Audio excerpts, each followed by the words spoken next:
अस्सलाम वालेकुम guys, welcome back to another video. कैसे हैं आप लोग सब? उम्मीद करता हूँ आप लोग सब खैरियत से होंगे। आज की वीडियो काफ़ी स्पेशल है क्योंकि काफ़ी जो स्टूडेंट्स थे, काफ़ी मेरे जो सब्सक्राइबर थे वो एक गिला कर रहे थे कि भाई आप यूरोप के अंदर सिर्फ 3-4 कंट्रीज़ को ही उसके ऊपर वीडियोस बना रहे हैं। हंगरी भी एक बेस्ट डेस्टिनेशन है, इसके बारे में आप क्यों नहीं हमारे साथ इन्फॉर्मेशन शेयर करते।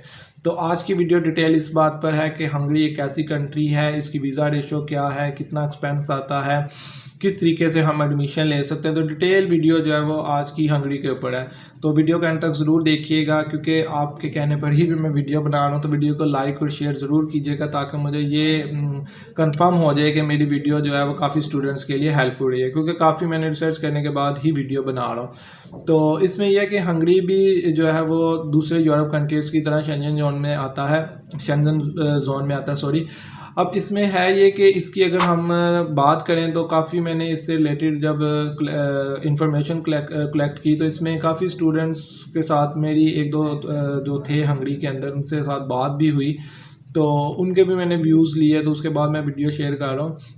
इसमें काफ़ी स्टूडेंट्स ये सोचते हैं कि यार हंगरी जो है इसके अंदर जो है वो, क्योंकि हंगरी की अपनी करेंसी भी है, हंगेरियन फ्रॉन्ट है शायद इस तरह की, जो कि इक्वल टू पाकिस्तानी तकरीबन कोई .80 बनते हैं, 80 बनते हैं। मतलब कि अगर 80 पैसे पाकिस्तानी हों तो वो एक हंगेरियन बनता है।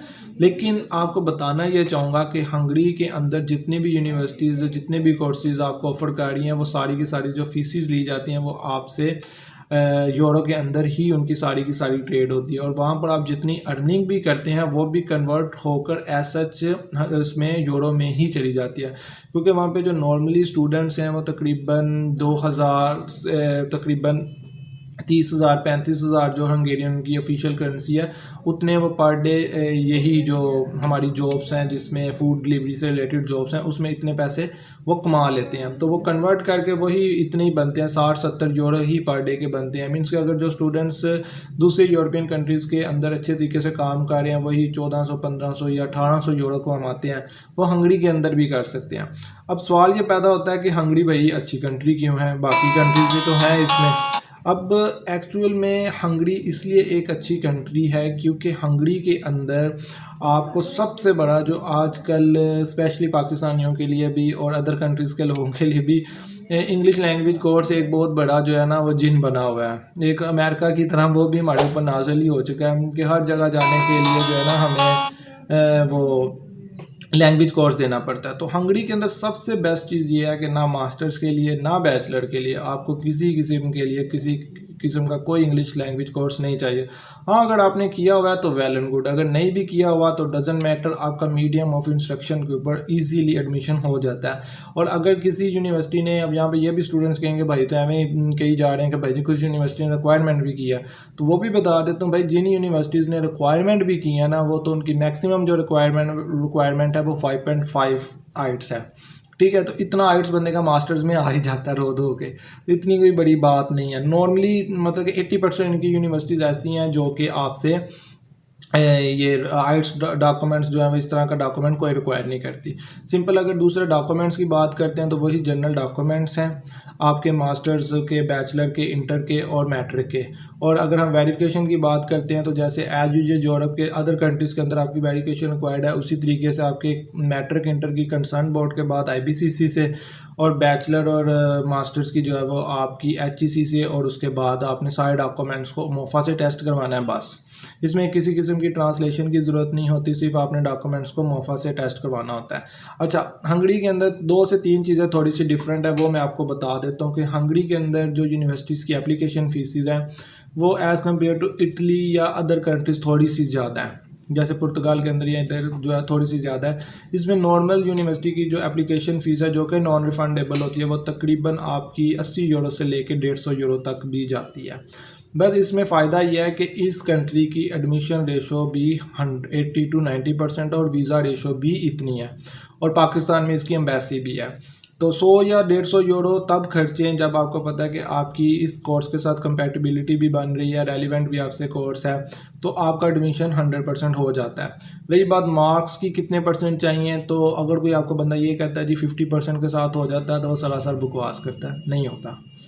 यूरोप में कहीं भी जाना है मास्टर्स में या बैचलर में भाई 60% से ऊपर मार्क्स चाहिए। ये बात ज़हन में रखिएगा, वरना एडमिशन अगर दे भी देंगे तो एम्बेसी में वो आपको घसीटना शुरू कर देते हैं। तो मार्क्स की अगर बात करते हैं तो वही जो है वो 60% आपको मार्क्स चाहिए या 2.7 CGPA, इतना आपका GPA होना चाहिए, तब आप इजीली ना थोड़े से रिलैक्स होकर अप्लाई कर सकते हैं। आपको कोई किसी किस्म का कोई इशू नहीं फेस करना पड़ता कि यार मतलब कि मेरा एडमिशन होगा या नहीं होगा, आपका कॉन्फिडेंस बिल्ड होता है। सेकंड, अगर इसमें हम बात करते हैं कि इसमें दो तरह की फ़ीसेस आपकी आती हैं। जो इनकी यूनिवर्सिटी की फ़ीस है वो तकरीबन 2000 से 3000 जो है वो यूरो में फ्लक्चुएट करती है, कुछ की 4000 तक भी जाती है। लेकिन इसमें यह है कि 150 या 100 यूरो, चले हम रैंडमली बात कर लेते हैं, आपने एप्लीकेशन फ़ीस देनी होती है और उसके बाद इनका एक एडमिशन इंटरव्यू भी होता है, जो कि तकरीबन मोर देन 90% हर यूनिवर्सिटी इंटरव्यू लेती है।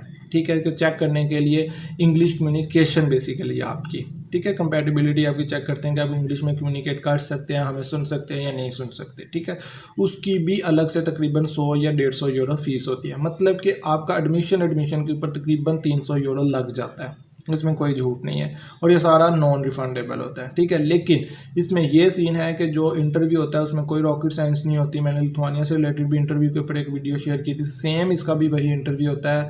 आपकी जनरल इंट्रोडक्शन होता है और आपसे पूछते हैं कि आप क्यों आना चाह रहे हैं, क्या फ्यूचर गोल्स हैं, इधर सेटल होंगे उधर सेटल होंगे, आगे फ्यूचर में क्या करेंगे, इसका डिग्री को क्यों करना चाहते हैं, प्रीवियस डिग्री से कैसे मैच है, बस यही होता है और नॉर्मली ये क्लियर हो जाता है। और सिंपल सा इसका प्रोसेस है कि आप जब अप्लाई करते हैं तकरीबन वीक या 2 वीक के बाद आपका ऑफर आ जाता है, इंटरव्यू आ जाता है, और इंटरव्यू के तकरीबन 2 या 3 वीक के बाद आपको ऑफर लेटर आ जाता है, जिसमें आपने उसको जो है वो अपनी फ़ीस पे करनी होती है। दैन फिर आप अपने डॉक्यूमेंट्स लेके जो है वो एम्बेसी की तरफ जाते हैं और आप अपना जो है वो फर्दर प्रोसेस जो है वो आगे करते हैं।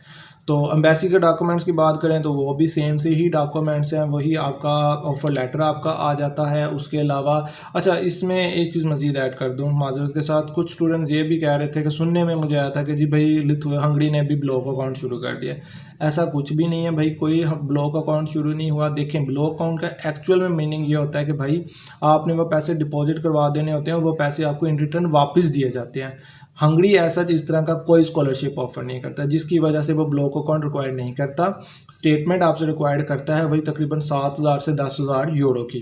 ठीक है, अच्छा, इसमें भी जो है वो कुछ लोग कहते हैं कि भाई ब्लड रिलेशन का इशू आता है, कुछ लोग कहते हैं कि भाई जी ब्लड रिलेशन का इशू नहीं आता।